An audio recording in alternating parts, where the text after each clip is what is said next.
In today's video, I'm just going to start by introducing myself. My name is Mary Joy Chuba. I'm an immigration attorney with Science Garcia Law Firm, and this is my esteemed colleague, Sabrina Ustin. She is a genius with business immigration. She's been practicing for so many years, and I am delighted to have her collaborate with me on this. We are going to be covering a series of visa types, specifically focusing on the business immigration side of things. And the first visa type that we are covering today is the EB-1A extraordinary ability. Specifically, we will be focusing on the membership criteria. This is a very, very specific field or specific criteria, and we're going to hone in on this with the help of Sabrina. She's going to share some insights with us. So let's get started. Yeah, thank you for having me today. I'm glad you're here. So to kick things off, can you just tell us a little bit about what is this membership criteria for the EB-1A petition? Well, first, EB-1A is designed for individuals of extraordinary ability and, the sciences, sports, business, and technically can be in any field as long as you can prove that you're an individual of extraordinary ability. And we have 10 criteria, and one of the 10 criteria is membership. Membership in associations that require outstanding achievements of their members. So it's not just any membership. You have to have achievements before, professional achievements, before you get that membership. That's actually very, very good to know, because initially I just thought it's just, membership in an association, right? A lot of people just think that's it, but basically what you're saying is it's not just any association. It's an association that is basically, or an organization that has specific exclusivity guidelines and requirements. Is that correct? That is correct. So basically the way I tell clients is it has to be membership by invitation. So you have to submit your work, resume, recommendations. There needs to be a review process. They have to have a reviewing committee. And then after the review process, based on your accomplishments, you get an invitation to join. So it is a process. Yes, it is very exclusive and by invitation only. So it's like upper echelon, right? Basically, that's what it is. And the things like sometimes, people ask me, can I join some kind of a professional engineers group or a membership? Those are more general memberships. Like for us, for example, for attorneys, yes, you join the bar, you join the American Immigration Law Association, but there's no exclusivity there. You join because you're an attorney, you join because you're an immigration attorney. Nobody reviews your sort of accomplishments in the field. So specifically, if, let's say I want to find out, I'm preparing my profile, and I want to make sure I meet this membership in a particular organization or association, what would you recommend? Can you give me some examples of these types of organizations? Yeah, so the first thing to do is obviously you have to research your field. You have to know what are the organizations in your field. Number two, talk to your friends, talk to your colleagues. If you're in academia, talk to your professors, advisors, because all of these people are members of different organizations, and they will give you probably the best advice in terms of what are these organizations in your field and what are the requirements for these organizations. So, for example, I'll throw a couple that people are using for their EB-1. One is the IEEE. Although we have obviously some issues with that, USCIS has become a little more stringent on that. But basically, specifically the IEEE has the following requirements. You have to apply, you have to fill out an application, you have to submit your resume, and you have to have 3 recommendations from senior members from that organization. And then the membership committee meets, they review your candidacy, And upon that review, then you get an invitation to join, or you don't get an invitation to join, depending on what they're looking at in your profile. So that's the whole process in terms of these organizations. And there are others there. Usually, what we suggest is when you start working with an attorney, send these organizations, send the link that organization to the attorney for them to review and make sure that this is something that will help you with. Well, first of all, that you qualify, and two, will help you with your EB-1 profile. Well, that's very insightful. It sounds to me like this is definitely one criteria, but not necessarily the only criteria in which the EB-1A petition is based for this extraordinary ability criteria. Is that correct? Yeah, that is correct. So we have 10 criteria, and 2 of those 10 are reserved for the arts. So obviously, if you're not in the technical field, we don't bother with these 2. So you're left with 8. And out of these 8, one is membership. So if some people don't have membership. Some, there's not an organization that really fits this requirement, the USCIS requirement for membership. So in that case, we don't argue memberships. It's better to spend your time and effort on something else that makes more sense in that case. So just very preparing, right? Is very Yeah. important. So early on in our conversation, which is going really well, you had mentioned some USCIS, right? How Right. USCIS looks at this membership. So can you tell us a little bit about USCIS trends and specific to this membership criteria? Yeah. So we have obviously, with memberships, there are different school of thoughts out there, but basically, when it comes to USCIS, they look for the exclusivity of that organization. And if they have, let's say, 10,000 cases filed, and everybody has that same membership out of these 10,000 cases, obviously we'll lose the exclusivity at that point. Because if 10,000 people can become a member in a matter of a couple months or 3 months, there's no exclusivity. So we see USCIS, there are certain trends emerging for different organizations. One is, as I mentioned, the IEEE. Sometimes we get RFE, requests for evidence, basically asking for more evidence to prove that, this is an organization that requires outstanding achievements of its members. Because remember the 10,000 members that they just got? So, it just becomes a little bit more challenging to prove that. So how do we go about it? So things that will help you with memberships, even if it's with IEEE or any type of membership, is actually you getting involved with that organization. So, for example, with IEEE, if you sit on a panel for IEEE, if you review papers for IEEE, if you chair a committee, obviously you have elevated your membership at this point. And it becomes easier arguments to show that the organization requires actually outstanding achievements.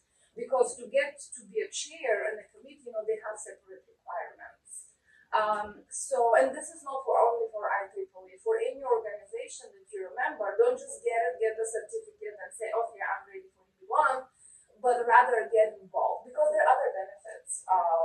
If you get involved with the organization, perhaps you can write papers for them, and that will satisfy your publication criteria. Perhaps you can review papers, and that will satisfy your judging criteria, which we'll go into more details in the next video. But these are the benefits of the organization. So don't just become a member and then send me the certificate and tell me I'm ready to file my EB-1. I'm glad you really harped on this because you don't just join it. It sounds to me like a dormant member. Right. It's like, oh, I have the certificate, right? Yeah. So, I think we are all members of organizations, like a similar membership where, I know guilty as charged, join and then, kind of sit there. I say, it's on my resume, but it doesn't really tell me much, right? It's just the name that I'm a member. That doesn't do it for anyone, right? So basically, don't just look for these. Also, you have to participate, right? And also, it helps you with all the other criteria. Yes. Yeah. Right? At least 2. Minimum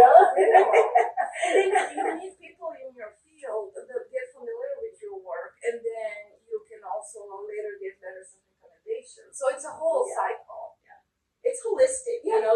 it's like one stone killing multiple birds. Yeah. But don't rely on your membership. Of course. It's just the one. Yeah. One criteria. So basically what I just got here is it has to have the right level of scrutiny, right? Right level of exclusivity and standards required. And not just saying I'm a member, participate. Yeah. Hold positions. Exactly. Hold positions, participate, get involved, get engaged. And it will pay off. It takes time. So, don't come and tell me, oh, in 2 months, I'll have the membership and we can file. That's probably not going to happen because to get involved with such an organization, it does take time. Obviously, they need to learn about your work, and then you progress from there. And it also helps too. I mean, this is a total different criteria, but with final merits. Yeah. You're helping the field grow, mentoring. Yeah. It's great. That's great. So I know that there are a lot of misconceptions about this memberships, the requirements for the EB-1A. So what are the most common misunderstandings that you have come across? So one, I think the most common that I have come across is people think that because you pay a membership fee to that organization, that doesn't qualify for EB-1. And that's 100% wrong. You always, at least in the United States, the way these organizations work, they're membership based. 99% are membership based, and that's how they make their money. So you have to pay a membership fee, whether it's 150, 200, 500, 1,000, it doesn't matter. So, but just because you pay that membership fee, that doesn't mean that that organization does not qualify for EB-1.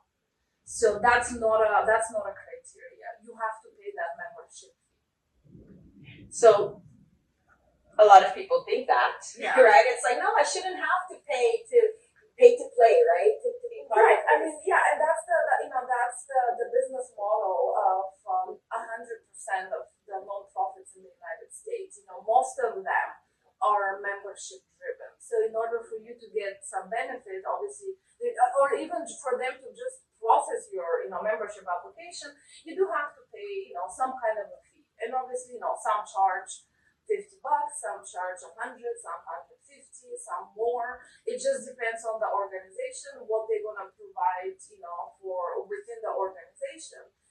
But this is not something that you should shy away from just because you have to pay a membership fee. This is, it's totally okay. Right. So another misconception that we've come across is the fact that I have a membership in an association or organization of exclusivity. I will definitely have my EB-1A approved. Yeah, unfortunately, it doesn't work that way. So remember, membership is just one criteria out of 8 if you're not in the arts, right? So, and again, it also matters what you do with that membership. So if I'm the USCS adjudicator and I get 2 cases, case A, very nicely puts, membership, judging, publications, and a couple more criteria. And I see membership, one membership, I see the certificate, okay, we covered that criteria. Case number 2, I get, again, very nicely put, I get 2 memberships. The person is involved with those, they wrote papers, they review things for the organization, they spoke on a panel, they're on their website, they do a lot of things with that organization, and I see that the organization and its members are seeking their expertise in the field through emails, through asking the client to get involved with different projects. Well, as an adjudicator, guess which case I'm going to approve? Case number 2. Although they both had memberships, they were all both very nicely done. But it's just that the second case is where I see the clients, their expertise is famous around the field, and others are seeking their expertise, and that's the name of the game. It is. So it's really the full picture, Right. basically. Yeah. That's something to know. Yeah. Because I've seen quite some who no, you don't understand. Well, Yeah. technically, And these are some of the ways also, the most common question I get is,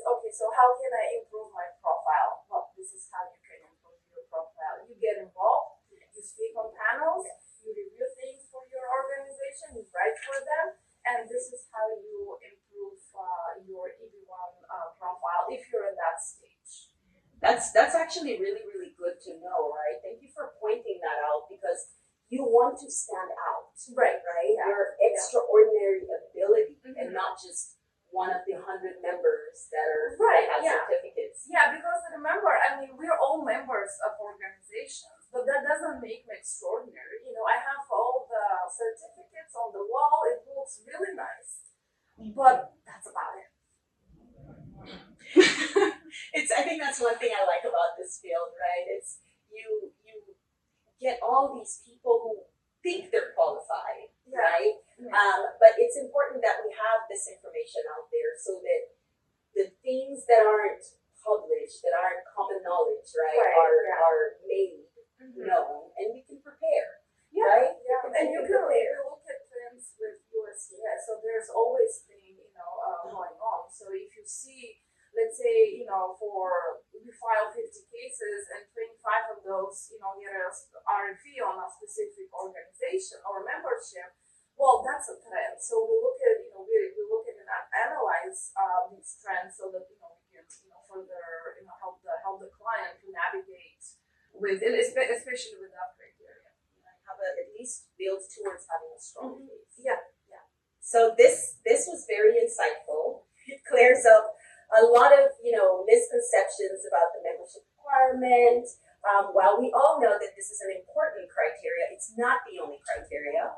So this is the first video that we'll be covering with you today, just covering this membership. So we'd like for you to stay tuned. Sabrina will be here. We're collaborating and we will touch on the next criteria. So don't forget to like, subscribe, and share, and follow us, and stay tuned for the next criteria that we'll be covering. Sounds like a plan. Sounds like a great plan. And I'm always in awe of this amazing attorney right here. So you'll be seeing more of her as we continue with the EB-1A visa criteria. Thank you.